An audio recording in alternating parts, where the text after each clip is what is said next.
Okay, thank you very much, and thanks for the excellent discussion. It's sad to have to cut it off because it's the right conversations to be having. I think that we've done a good job of setting up the context in Thailand for area-based development, discussing how different projects can be funded through government resources. What we're going to do for the rest of the morning before lunch is focus on that area-based development at the city level, thinking about resilient development and low-carbon development. In the afternoon, what we'll do is we'll pivot to talking more about the different financing options to make these projects that you're talking about a reality. So beyond just the government budget, thinking through different creative solutions, how to mobilize revenues and that sort of thing. So what I'm going to do is I'll focus on the resilience side of things, and then my colleague Augustin will focus on low carbon city development. The first thing that I want to do is to walk through resilience challenges, what we mean by resilience, and what you can do to address resilience and integrate it into your broader planning. So from the World Bank side, we put together this product called a city scan, which is a rapid assessment of a city's critical resilience challenges. And we did this for Khon Kaen. It's an example. So it's a package of maps, analyses, visualizations, etc. And it examines the interaction between the urban built environment and the natural environment. So this is something that I think fits in quite well to what was discussed this morning.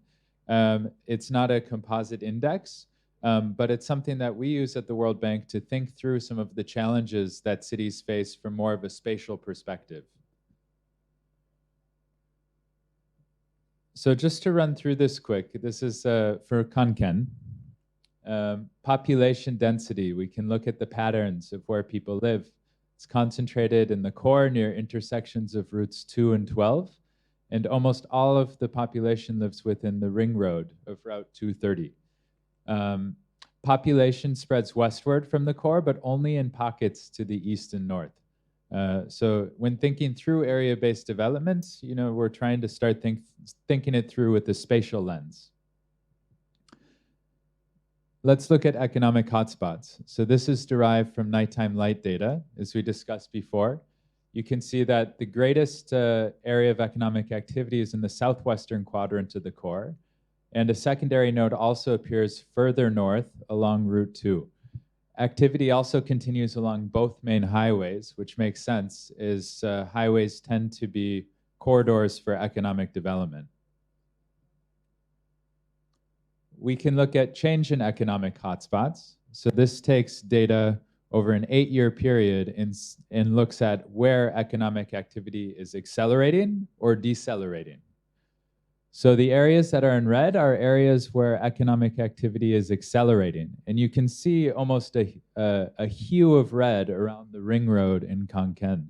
So over the past 10 years or so, what that says is that the intensity of nighttime lights has been increasing in those areas, along with several areas in the core, which could be, say, new developments or that sort of thing. It's also concentrated a bit in the west and in the south rather than in the north and the east. So here we now look at urban extent and change. So the lighter colors are earlier years of expansion. So the light yellow color, it was built up area before 1985, and the very dark color was between 2006 and 2015. So this doesn't encompass some of the newer data because this is a global resource, but you can see some of the same patterns of development starting at the central core with the older parts of the city, expanding outward. You can see the ring road. There's development along the ring road, as that's a corridor for development. And you can see some of these same spatial patterns where newer development seems to be going to the north and to the south and west. And in total, so from 1985 to 2015, the built-up area increased from 42 square kilometers to 112 square kilometers. So obviously there's been a lot of development over this time. And I bring this up because when you're talking about area-based planning, you need to think spatially. And what will your city look like in 10 years, 20 years, 50 years? And what can you do to influence the trajectory of that growth?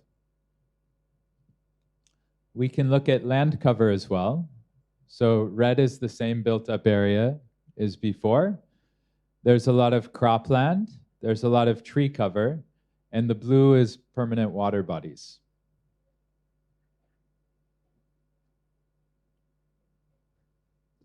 And you can look at analyses such as access to healthcare. So this is data sourced as well from OpenStreetMap, similar to what was discussed this morning. The dark green is within 2 kilometers of a healthcare facility, light green within 3 kilometers. And what you can see is that there's broad coverage within the core, but once you get out to the more rural areas, it's a bit sparse and it would take longer to go to these facilities. And this is modeled based on the road network. So it's not just an area, it's the road network is the underlying data source. Then you can look at other things. So related to climate indicators, solar PV potential. We looked into this. There's favorable availability with more than 1,500 kilowatt hours across the city. And there's favorable seasonality. So going forward when thinking about energy, where does the energy come from? What can we do to support energy transitions? Might this be a good opportunity to think through programs like rooftop solar and how that could fit into the grid? And summer surface temperature. So this is an interesting one. Thailand is a hot country. It's challenging to walk outside, particularly in the hottest months of the year.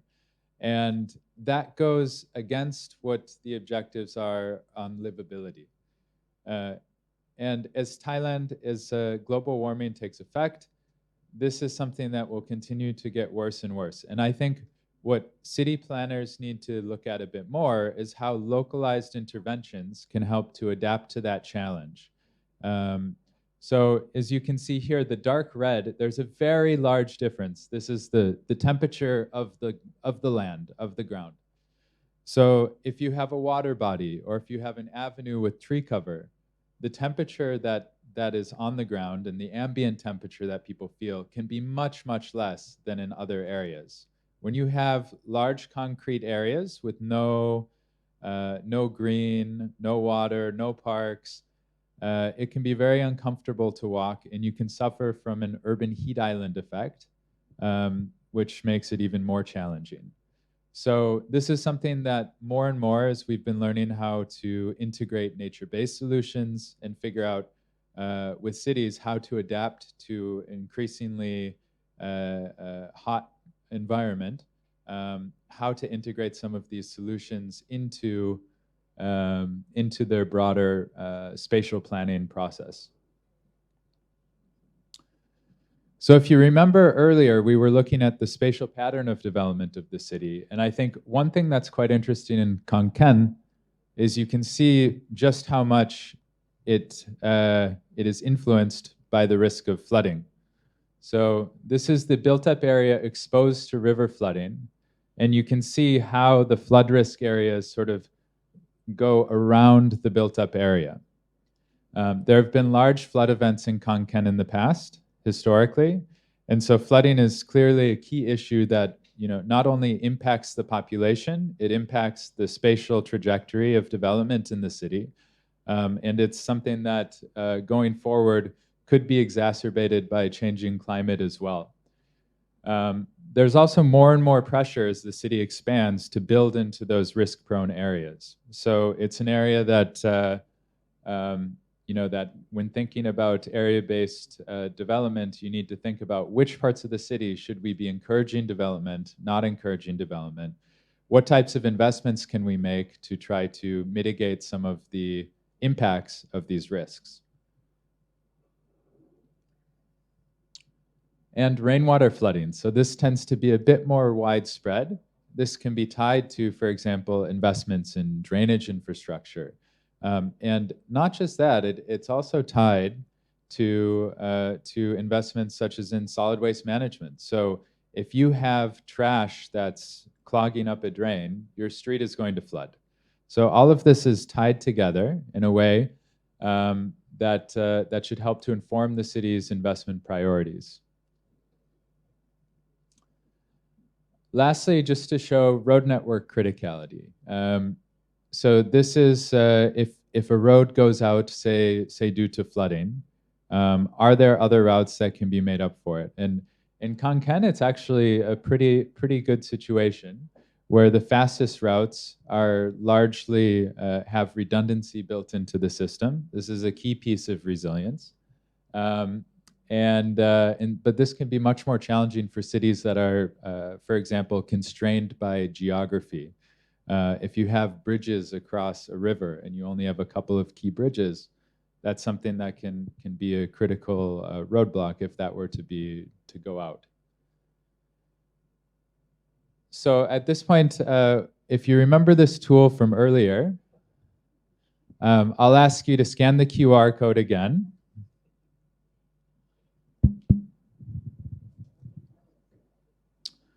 And we're going to do a word cloud, just as before. The question is, what is the biggest resilience challenge that your city faces? So whether you're here representing a city, whether you're thinking about your hometown, where you're from,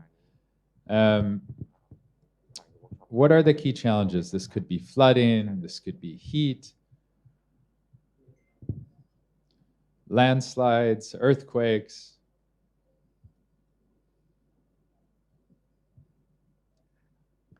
คือไอคอนเซปต์คำว่า resilience เนี่ยนะครับไอยืดหยุ่นเนี่ยก็คือ resilience how would you say it would be ability to Let's just say hazards.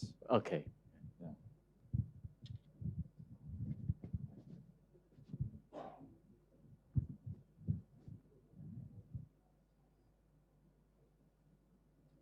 Okay, there it is. So flooding, air pollution, that's a good one. I've noticed that outside here in Bangkok, the air is not as clear as it used to be.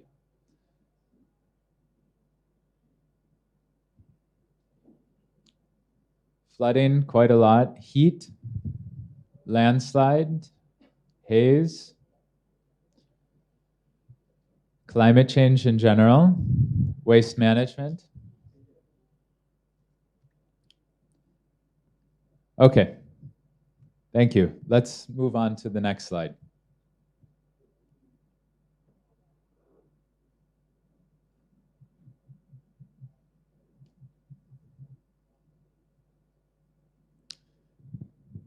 Okay, so now that we've talked a bit about some of the challenges, we're going to get into the solutions.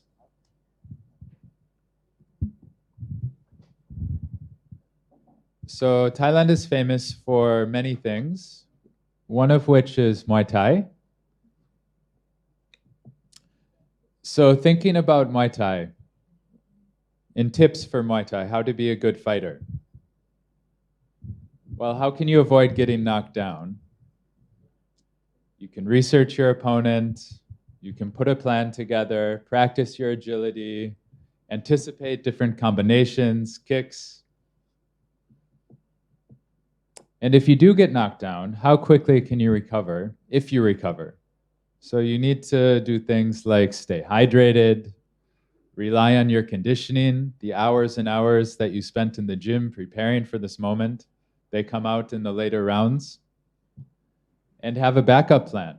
If you go into the fight and you have a plan and your opponent reads you like a book, then you need to have another option to go to. Otherwise, you'll be defeated.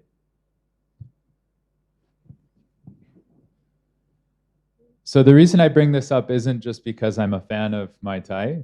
It's because I think there's a lot that we can learn in terms of how cities face punches, face kicks from natural disasters, hazards as well.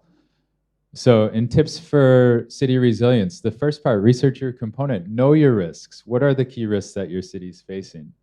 put together a plan. When you put together your investment plans, your spatial plans, your master plans, your detailed area plans, how is risk considered there? How is it informed? In Kanken, how is flood considered in that condition? Practice your agility. So avoid building in risk-prone areas. You don't want to put yourself in a position where you're inherently vulnerable. And anticipate combinations. So sometimes you have compounding risks, right? So you can have heat and flood in the same location. How do you combat them both without making things worse or without making yourself more vulnerable? If you're building an embankment, how can you also add green mobility along the embankment? So the second part, stay hydrated. Hydration is the money. So you need money and resources to be mobilized and deployed quickly. This is something that, again, we'll get more into this afternoon in the discussion beforehand, thinking about how the government's own funds can be enabled for this. Conditioning, assets should be built to withstand these shocks and stresses. So just as a fighter must strengthen itself, so must your infrastructure. And have a backup plan. So redundancy needs to be built into systems. If the bridge goes out, where will people go?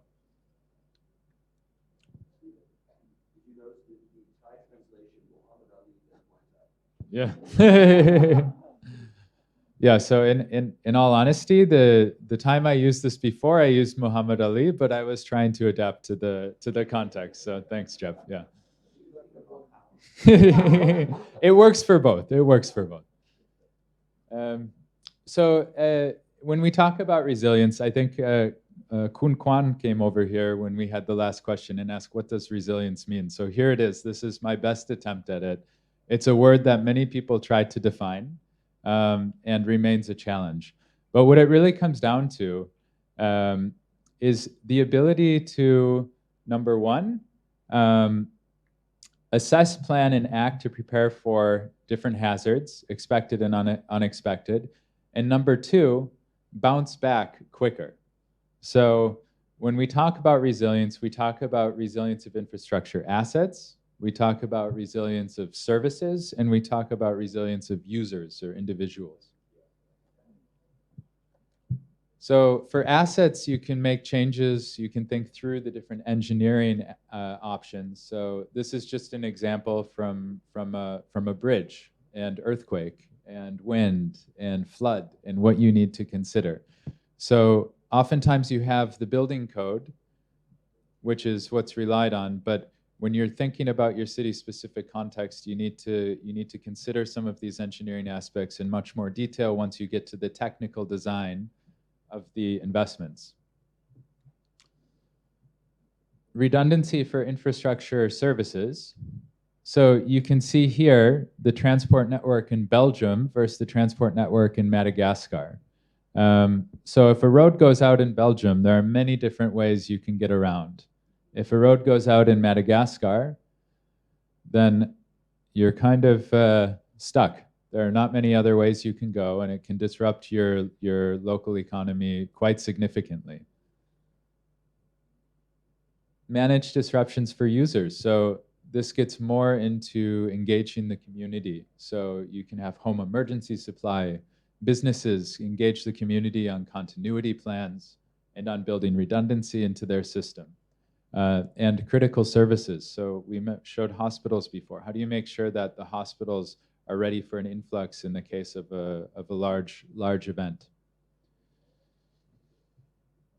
Now, linking to the financing side, which of course is the important piece here to talk about in the afternoon.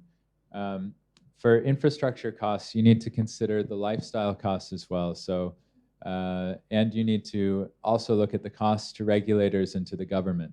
So the key is really tying the planning to the investment and to the long-term operation and maintenance as well. So you often see neglect when it comes to planning for the proper operation and maintenance of infrastructure once it's built as well.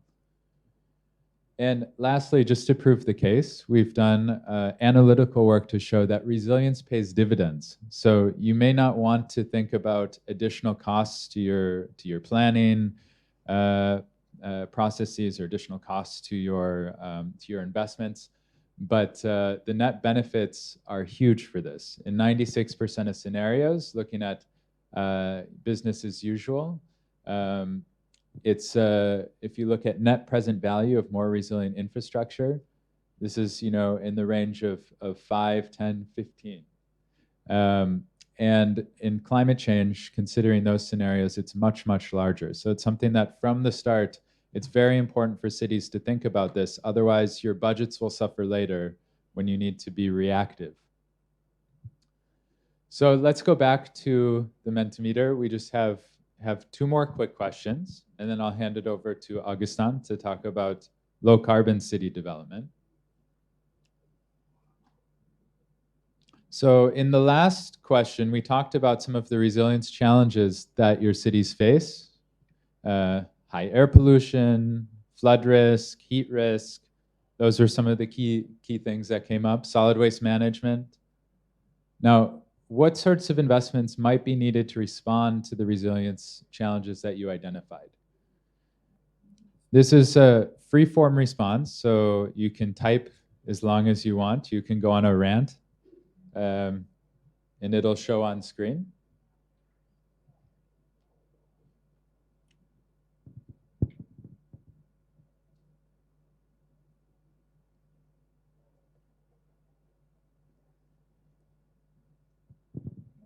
Okay, so I'll read some of the English ones. So public transport infrastructure, waste, LRT, drainage, flooding basin to water treatment. That's a big one. Transport. So transport is linked to all of this, is a huge part of infrastructure budgets. Yeah. Maybe we can read some of the Thai ones. Anyone can help read some of the Thai ones? Okay, good. มีถนนไฟฟ้าประปานะครับระบบการระบายน้ำและระบบการป้องกันน้ำท่วมเมืองมีระบบป้องกันน้ำท่วมมี2น้ำเลยนะฮะแปลว่าน้ำเยอะมากครับการเพิ่มพื้นที่สีเขียวนะครับพื้นที่รองรับน้ำนะครับเพิ่มพื้นที่สีเขียวพื้นที่รับน้ำคลองส่งน้ำและระบายน้ำพื้นที่สีเขียวครับงานวิจัยโครงสร้างพื้นฐานเหมาะกับเมืองภูมิอากาศครับผม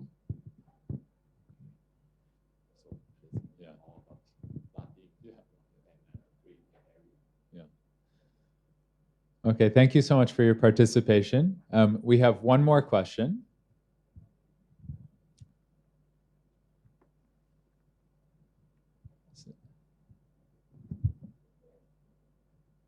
So this is just to shift the conversation towards, we identify what some of the challenges are. We talk about what investments are needed, but how are you going to prioritize that? How do you pay for this? So I think, again, the session right before mine this morning was really good for setting the context. But I think that it's clear that some of the investment needs are much higher than what cities can address on their own.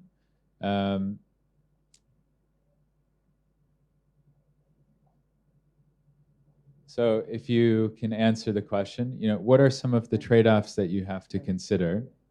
And what are some of the options when you think about prioritization of investments?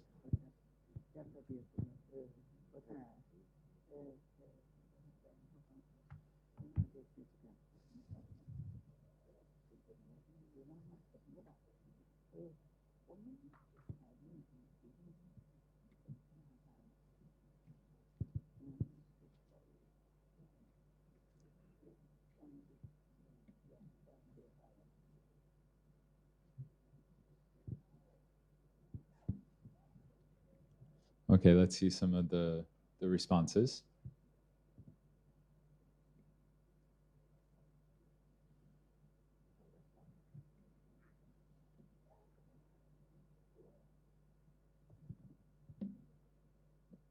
Okay, so the impact to people.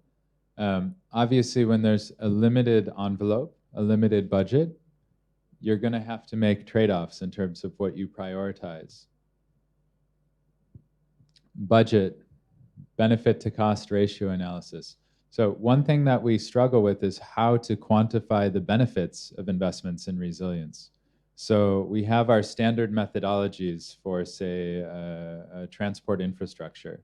How do you account for some of these additional costs that will also have additional benefits that are less easy to quantify?